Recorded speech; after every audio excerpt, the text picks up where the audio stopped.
Bonjour, je suis très heureux de discuter avec vous aujourd'hui du droit du patrimoine culturel au Québec, plus particulièrement des pouvoirs des municipalités pour protéger ce patrimoine. Je veux d'abord remercier LexisNexis de me donner l'opportunité de discuter avec vous aujourd'hui. Ma conférence résume en quelque sorte le fascicule que j'ai rédigé sur la protection du patrimoine par les municipalités et qui paraîtra dans le prochain Juris Classeur droit municipal.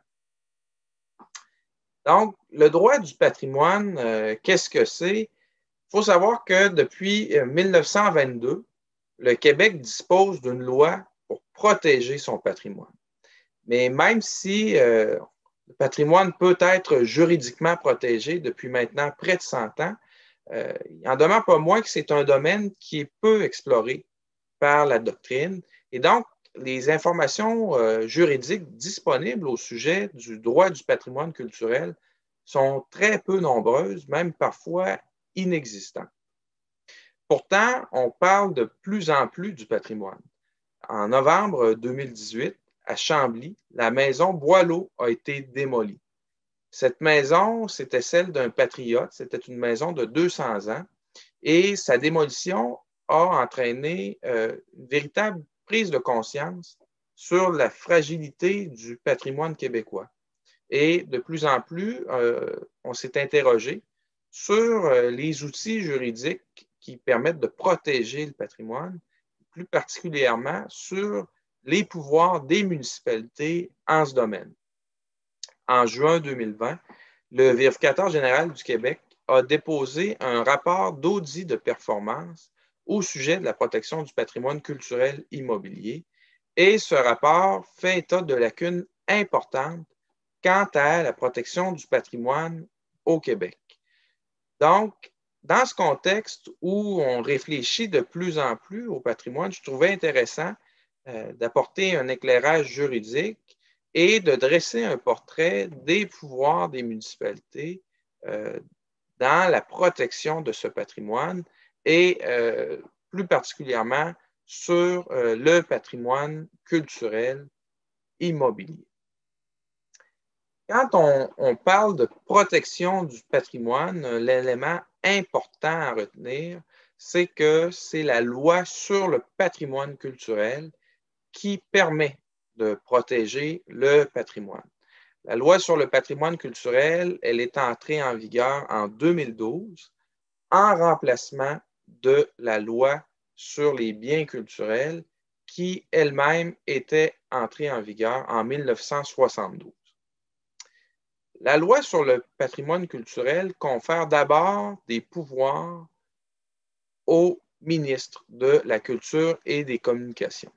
Ce pouvoir, le plus connu, je dirais, c'est le pouvoir de classement. Donc, ce pouvoir, il vise des biens immeubles ou des biens meubles, mais on parle souvent des biens immeubles, et il permet à la ministre, au ministère, d'exercer un contrôle discrétionnaire sur les modifications, les réparations, la restauration qui peut être effectuée sur les meubles qui est classé. Donc, en gros, le classement, ça permet de soumettre le propriétaire à certaines limitations. Donc, le droit de propriété d'un propriétaire d'un immeuble classé sera limité dans l'intérêt collectif. Et cet intérêt-là, c'est celui de protéger un patrimoine qui a une valeur pour l'ensemble de la société. Donc, ça permet de s'assurer que les opérations qui sont effectuées sur un immeuble vont permettre la conservation de cet immeuble-là. Et donc, en vertu de la même loi, la loi sur le patrimoine culturel, les municipalités disposent d'un pouvoir qui est similaire à celui dont jouit la ministre de la Culture et des Communications. Et ce pouvoir, c'est le pouvoir de citation. Donc, il permet aux municipalités, entre autres, de protéger des immeubles patrimoniaux sur leur territoire par le biais de l'adoption d'un règlement de citation. Ce règlement de citation, comme c'est le cas pour le classement, il peut viser à la fois un seul immeuble ou un ensemble d'immeubles. Dans ce cas-là, on parlera d'un site patrimonial. Et pour vous donner un exemple, l'île d'Orléans, le Vieux-Québec, le Vieux-Montréal, ce sont des exemples de sites patrimoniaux. Dans ce cas-là, ce sont des sites patrimoniaux déclarés parce qu'ils ont fait l'objet d'une protection par la ministre de la Culture et des Communications, donc en vertu là, du pouvoir ministériel. Mais les municipalités peuvent également procéder à la citation d'un site patrimonial. Le processus, qu'il s'agisse d'un immeuble patrimonial ou d'un site patrimonial, est relativement assez simple. Donc, c'est un processus d'adoption d'un règlement, comme on le voit couramment dans les municipalités, sauf que dans ce cas-ci, c'est un règlement de citation. Et les principales étapes, elles ressemblent grandement à celles là, qui sont courantes pour l'adoption d'un règlement. D'abord, il doit y avoir un avis de motion qui fait état de l'objet du règlement, mais ce qui est particulier ici, c'est qu'il doit y avoir un avis spécial qui est notifié au propriétaire qui est susceptible d'être visé là, par le règlement, donc le propriétaire de l'immeuble. Et cet avis-là, outre le contenu du règlement, il doit donner, donc faire état au propriétaire de la possibilité d'assister à une séance publique au cours de laquelle il pourra faire valoir son point de vue sur la possibilité de citer un bâtiment. Et cette séance-là, elle est non seulement ouverte aux propriétaires, mais également aux citoyens et citoyennes de la municipalité. Donc, c'est une séance publique et la séance, elle est chapeautée par le Conseil local du patrimoine. Ce Conseil local du patrimoine, c'est un organisme qui est consultatif, qui peut être mis sur pied par le conseil municipal. Ses membres sont nommés par le conseil municipal et il a pour objet là, de consulter et de donner son avis à la municipalité quant à certaines questions qui relèvent là, du règlement de citation. Mais la mise en place d'un conseil local du patrimoine n'est pas obligatoire. En ce cas, ben, si ce conseil-là n'est pas mis en place, ce sera le comité consultatif d'urbanisme de la municipalité qui tiendra le rôle là, de conseil local du patrimoine.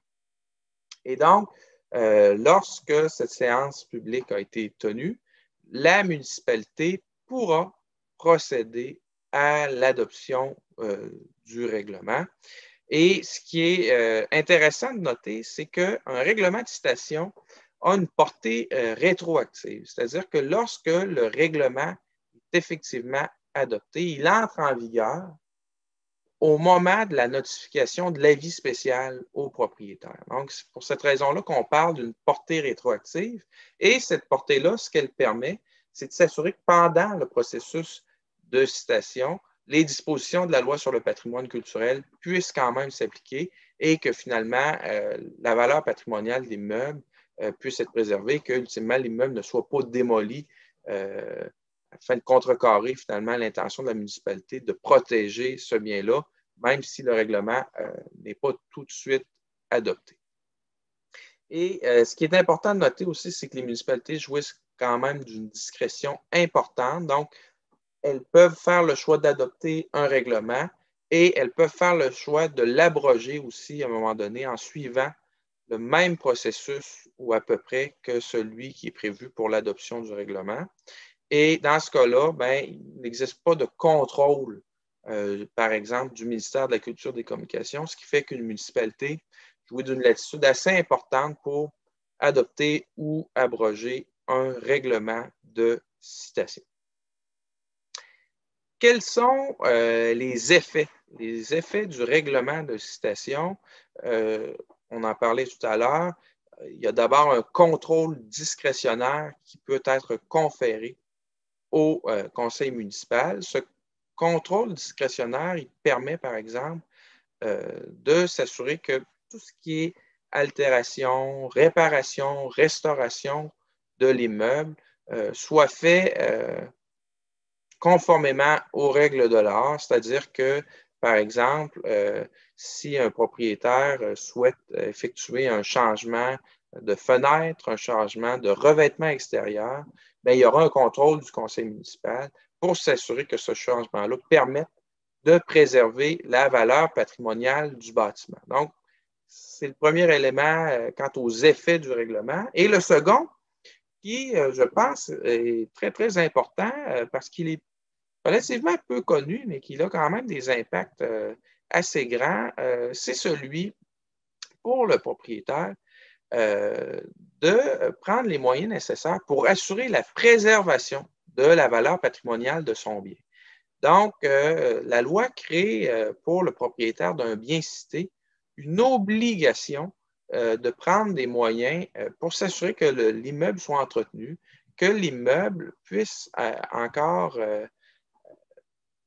être témoin de cette valeur patrimoniale qui est protégée par le règlement. Et donc, ça permet, et on le verra tout à l'heure, à la municipalité, entre autres, de s'adresser à la Cour supérieure pour demander l'exécution de travaux par la propriétaire ou, autrement, de procéder elle-même, dans ce cas-ci, la municipalité, aux travaux qui pourraient être exigés.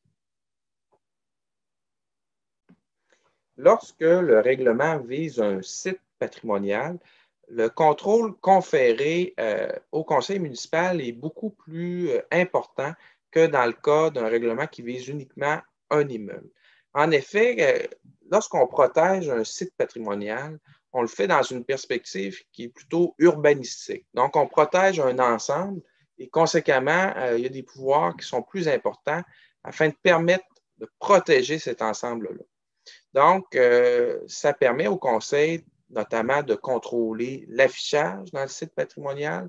Ça lui permet aussi de contrôler les opérations cadastrales. Donc, tout ce qui est division, subdivision de lot, c'est soumis au pouvoir du conseil.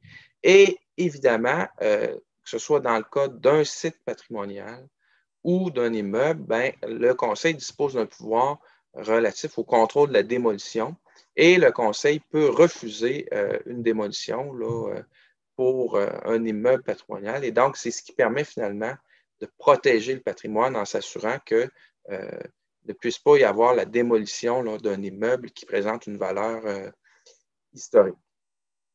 Et j'en ai fait part tout à l'heure, ce qui est très, très clair dans la loi sur le patrimoine culturel, c'est que les municipalités disposent d'une discrétion qui est très, très affirmée. Et cette discrétion-là, elle se manifeste à deux points de vue. D'abord, dans le choix que des immeubles que la municipalité peut citer et également dans l'application du règlement lui-même. Donc, dans le choix des immeubles, la loi précise uniquement que l'immeuble doit présenter un intérêt public. Et donc, cet intérêt-là, il doit être justifié, mais il laisse quand même une marge de manœuvre importante là, pour une municipalité quant au choix de ce qu'elle peut citer. Et on doit noter quand même qu'il n'existe pas de contrôle a priori, par exemple, du ministère de la Culture et des Communications sur les choix que les municipalités peuvent effectuer. Et quant à l'application du règlement, bien, les municipalités n'ont pas nécessairement à prévoir des critères par règlement pour, par exemple, fonder leurs interventions. Donc, si on refuse à un propriétaire, par exemple, un changement de fenêtre sur un immeuble, la municipalité n'a pas nécessairement l'obligation d'avoir prévu dans le règlement cette situation-là. Donc, c'est un pouvoir discrétionnaire qui s'applique véritablement au cas par cas. Par contre, une municipalité peut faire le choix d'adopter un plan de conservation. Ce plan-là, c'est un document d'orientation qui a pour objet de mieux prévenir la restauration d'un bâtiment, de mieux identifier les caractéristiques du bâtiment et finalement de mieux encadrer, je dirais, jusqu'à un certain point, le pouvoir discrétionnaire de la municipalité. Par contre, ce n'est pas un processus qui est obligatoire. Donc, c'est ce qui fait en sorte que les municipalités disposent vraiment d'une discrétion importante parce que cette discrétion-là vise non seulement le choix des immeubles, mais également l'application du règlement. Les municipalités disposent de pouvoirs d'ordonnance pour assurer le respect du règlement de citation. Et l'un de ces pouvoirs est prévu à l'article 148 de la Loi sur le patrimoine culturel. Et c'est un pouvoir qui est intéressant parce qu'il permet à une municipalité de protéger le patrimoine, mais pas nécessairement les biens qui sont déjà cités par la municipalité. Parce que ce qu'il faut comprendre, c'est que la citation découle d'une décision d'opportunité. Quand on est une municipalité et qu'on souhaite procéder à la citation d'un bâtiment, on n'est pas obligé de le faire. Donc, il y a des dizaines de municipalités au Québec qui n'ont pas utilisé les pouvoirs de citation qui sont à leur portée. Et donc, ça fait en sorte que parfois, il peut arriver que des immeubles ne sont pas protégés en vertu de la loi sur le patrimoine culturel et que du jour au lendemain, par exemple, il y a des opérations qui sont effectuées, que ce soit des altérations, des réparations ou même une démolition et que ces éléments-là mettent en péril la préservation de la valeur patrimoniale du bien, mais cette valeur-là n'était pas protégée par la loi sur le patrimoine culturel parce que bon, la municipalité n'avait pas jugé important de le faire auparavant. Et donc, dans ce cas-là, la loi prévoit un pouvoir à l'article 148 pour ordonner la cessation d'une menace réelle ou appréhendée lorsque un bien susceptible de présenter une valeur patrimoniale est menacé. Donc, le cas typique là, qui serait visé par ça, c'est l'exemple d'un bien où il y a déjà, par exemple, une demande en démolition qui a été déposée ou qui va être déposée et que la municipalité, finalement, n'a pas de pouvoir discrétionnaire, n'a pas, par exemple, de comité de démolition et ne peut pas exercer un contrôle discrétionnaire sur la démolition du bâtiment et est en quelque sorte dans l'obligation d'émettre le permis s'il respecte les conditions. Mais dans ce cas-là, la municipalité dispose d'un outil particulier, c'est le pouvoir d'ordonnance de l'article 148. Et ce pouvoir-là, il est temporaire, donc il est d'une durée de 30 jours et il permet, entre autres, de faire cesser les travaux pour s'assurer que la municipalité puisse prendre le temps de se positionner quant à l'avenir du bien patrimonial et éviter finalement que des gestes irréparables là, puissent conduire à la perte d'un bâtiment qui est susceptible de présenter une valeur patrimoniale. La question des droits acquis peut se poser quant à l'application de l'article 148, notamment lorsque une demande a déjà été déposée, une demande visant la démolition du bâtiment, et que le propriétaire fait valoir que cette demande a préséance sur le pouvoir d'ordonnance. On pourrait, par exemple, penser à l'arrêt Boyd Builders qui pourrait, dans ce cas-ci, s'appliquer. Sauf que l'article 148 est un pouvoir nouveau qui est prévu dans la loi sur le patrimoine culturel et qui s'applique nonobstant la question des droits acquis. En effet, c'est un pouvoir qui a été conçu dans une situation d'urgence. Cette situation d'urgence, c'est celle où survient une menace pour le bien et que la municipalité souhaite procéder à la prise de mesures pour éviter que cette menace-là ne conduise à la disparition du bien. Et donc, dans ce cas-là, par exemple, une demande de démolition constitue en réalité une condition d'ouverture à ce pouvoir, puisqu'elle est une menace appréhendée là, pour la pérennité du bien.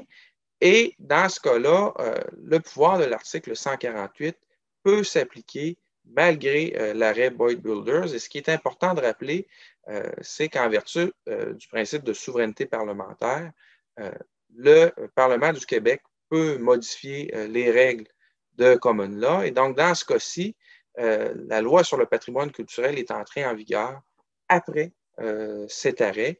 Et il ne faut pas oublier non plus que c'est une loi d'ordre public là, qui est destinée à protéger le patrimoine. Cela étant dit, dans un tel contexte, une municipalité doit néanmoins agir de bonne foi, donc dans le respect de ses pouvoirs, et il peut y avoir un contrôle des tribunaux, d'autant plus que le pouvoir de l'article 148 est un pouvoir d'ordonnance d'une durée temporaire, donc d'une durée de 30 jours.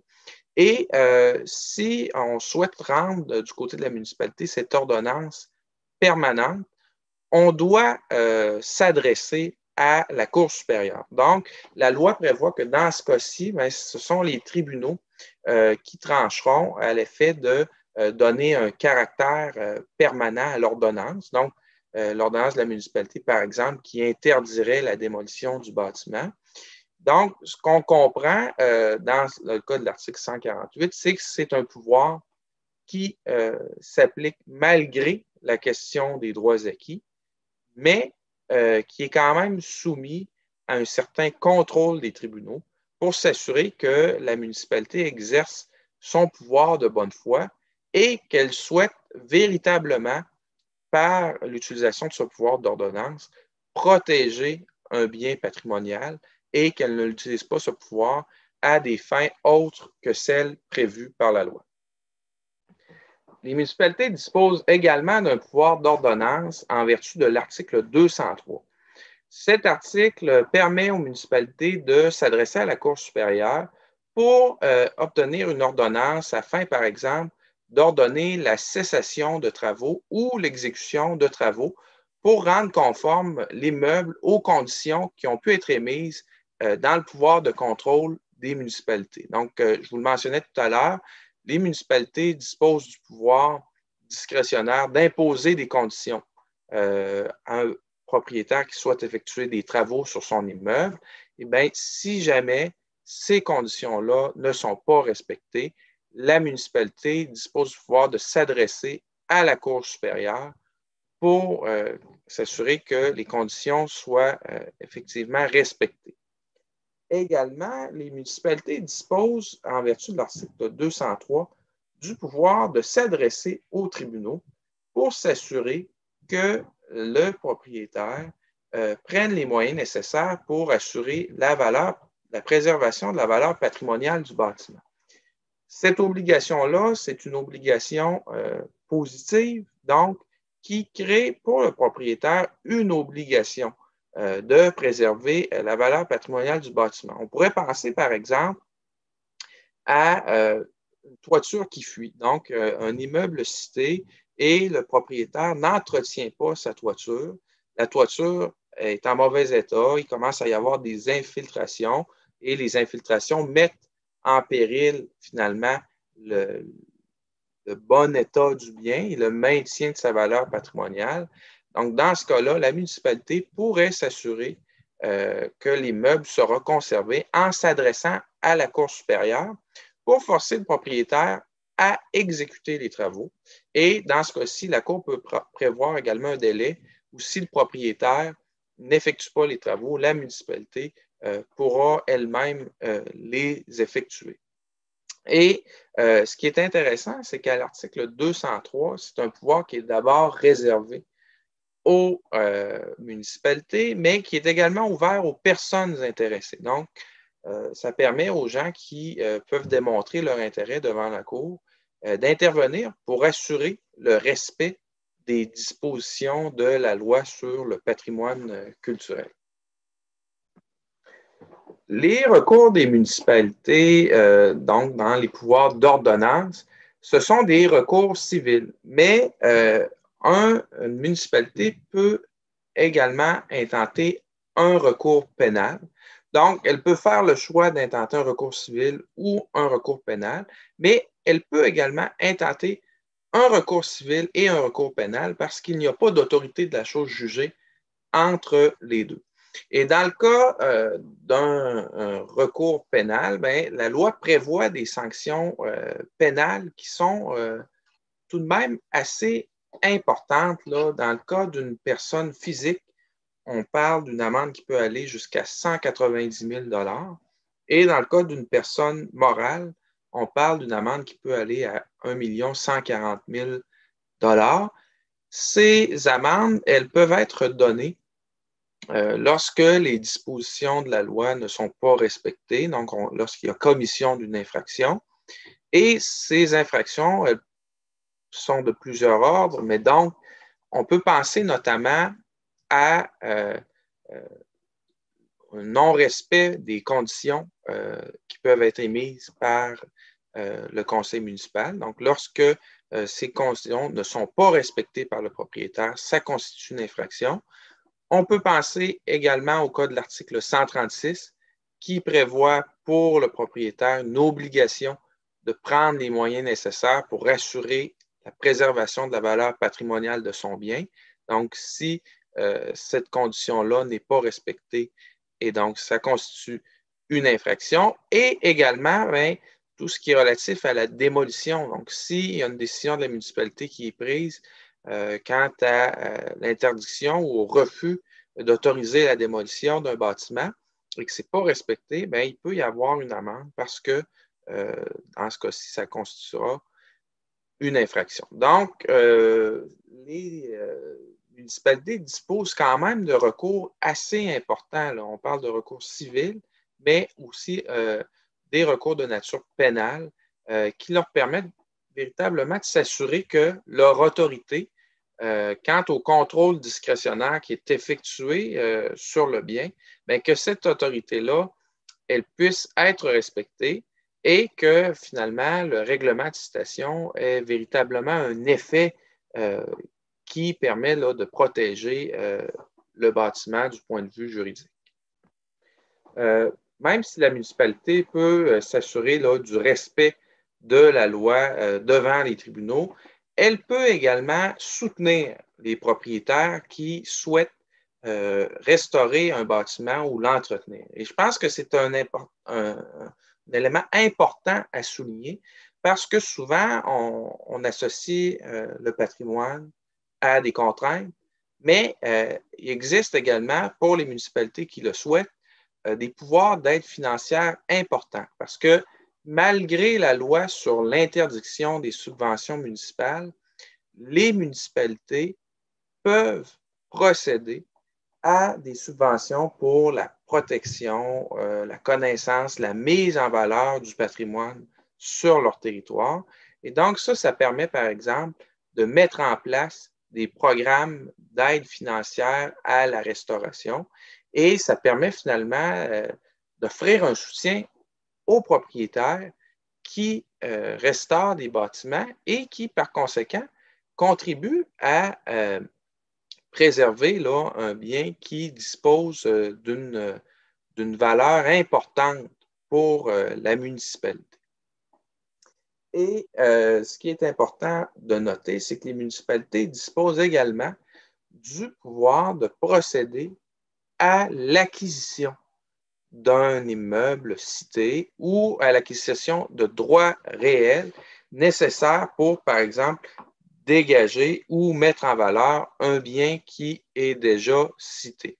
Donc, les municipalités, oui, elles peuvent s'assurer d'imposer des contraintes, mais elles peuvent également soutenir les propriétaires qui souhaitent effectuer des rénovations et des restaurations sur un bâtiment patrimonial. Donc, c'est un peu un pouvoir qu'on oublie, mais qui est très, très important là, dans le soutien qui est offert aux propriétaires, qui assure la préservation d'éléments qui disposent d'une valeur qui est collective. Et enfin, un élément qui est important de préciser, qui ne se retrouve pas dans la loi sur le patrimoine culturel, mais qu'on entend souvent, que ce soit du point de vue du ministère de la culture des communications ou des municipalités, c'est la hiérarchisation dans les valeurs patrimoniales. Donc, souvent, on parle de biens patrimoniaux qui ont une valeur nationale, une valeur régionale ou une valeur locale. Ces critères-là, ce sont des critères administratifs qui ne sont pas prévus dans la loi sur le patrimoine culturel. Donc, le ministère de la Culture et des Communications, depuis quelques années, a comme politique de classer les biens qui, à ses yeux, présentent un intérêt national et il confie ainsi aux municipalités la tâche de protéger les biens qui seraient d'intérêt local ou régional. Or, cette distinction-là, elle est purement administrative, elle n'existe pas dans la loi et elle n'empêche clairement pas une municipalité de procéder à la citation d'un bâtiment qui pourrait représenter un intérêt national et elle n'empêche pas non plus le ministre de la Culture et des Communications de procéder au classement d'un bien qui est d'intérêt local. Donc, ce sont des critères là, qui sont purement administratifs, mais qui n'empêchent pas les municipalités là, d'agir ou le ministère pour protéger le patrimoine. Et un élément qui est important aussi, et je terminerai là-dessus, ce sont les fouilles archéologiques. Donc, c'est un pouvoir qui ne concerne peut-être pas directement les bâtiments, mais il est intéressant de savoir que les municipalités disposent de pouvoirs quand même assez importants en matière d'archéologie. Ces pouvoirs-là permettent, par exemple, aux municipalités de déterminer des zones dans lesquelles il est possible de soumettre là, la réalisation de fouilles archéologiques à des conditions. Et donc, ces zones-là, elles doivent préalablement avoir été identifiées au schéma d'aménagement de la MRC comme étant des zones patrimoniales. Et ce qui est important aussi, c'est de mentionner que dans le cas d'une urgence, donc dans le cas où un bien est susceptible de présenter une valeur patrimoniale, mais que la municipalité n'a pas adopté ou n'a pas rien prévu quant à la réalisation de fouilles archéologiques, eh bien, le pouvoir d'ordonnance de l'article 148 lui permet, dans ce cas-ci, d'effectuer. Et un élément important aussi dans les pouvoirs des municipalités, c'est l'archéologie. Donc, les municipalités disposent quand même de pouvoirs relativement à l'archéologie dans la loi sur le patrimoine culturel. Elles peuvent, entre autres, déterminer des zones dans lesquelles, lorsqu'une demande de permis est nécessaire, des fouilles archéologiques doivent être réalisées par la personne qui demande le permis et les conditions dans lesquelles ces fouilles-là peuvent être réalisées. Et par contre, ce règlement-là peut être limité uniquement aux zones qui sont identifiées dans le schéma d'aménagement de la MRC dans laquelle est située la municipalité et qui permet d'identifier des zones là, comme étant patrimoniales du point de vue de la loi sur l'aménagement et l'urbanisme. Par contre, dans le cas où cette zone-là n'est pas prévue ou qu'il s'agit d'un site qui serait situé à l'extérieur de la zone, bien, la municipalité dispose toujours d'un pouvoir d'urgence, celui qui est prévu à l'article 148, et qui lui permet d'ordonner, par exemple, la tenue de fouilles archéologiques lorsqu'une menace là, est présente pour un bien susceptible de présenter une valeur patrimoniale. Voilà, c'est ce qui conclut cette revue des pouvoirs des municipalités quant à la protection du patrimoine culturel immobilier. Évidemment, il s'agit d'un aperçu. Plus de détails seront disponibles dans le fascicule portant sur la protection du patrimoine dans le prochain jurisclasseur droit municipal et évidemment toutes les références jurisprudentielles qui permettent d'appuyer mon propos s'y retrouveront également. Je crois qu'il importe de conclure sur les pouvoirs des municipalités, sur leur rôle dans l'avenir quant à la protection du patrimoine. Parce que ce qu'on constate à la lecture de la loi sur le patrimoine culturel, c'est que les municipalités disposent de pouvoirs importants pour protéger ce patrimoine-là et que ces pouvoirs peuvent faire l'objet de véritables sanctions ou de recours, donc qui permettent de s'assurer que les pouvoirs des municipalités seront respectés et que le patrimoine immobilier, entre autres, sera effectivement protégé. Par contre, la majorité des pouvoirs des municipalités dans la loi sur le patrimoine culturel sont des pouvoirs d'adoption facultative. Ce qui fait en sorte que les municipalités, par exemple, n'ont pas l'obligation de procéder à la citation de bâtiments, d'immeubles patrimoniaux sur leur territoire et qu'elles n'ont pas non plus l'obligation, par exemple, d'effectuer des inventaires pour mieux connaître le patrimoine sur leur territoire. Et donc, ce qui fait en sorte que, malheureusement, même si les pouvoirs de la loi sur le patrimoine culturel sont importants, s'ils ne sont pas mis en application, le patrimoine ne sera pas protégé.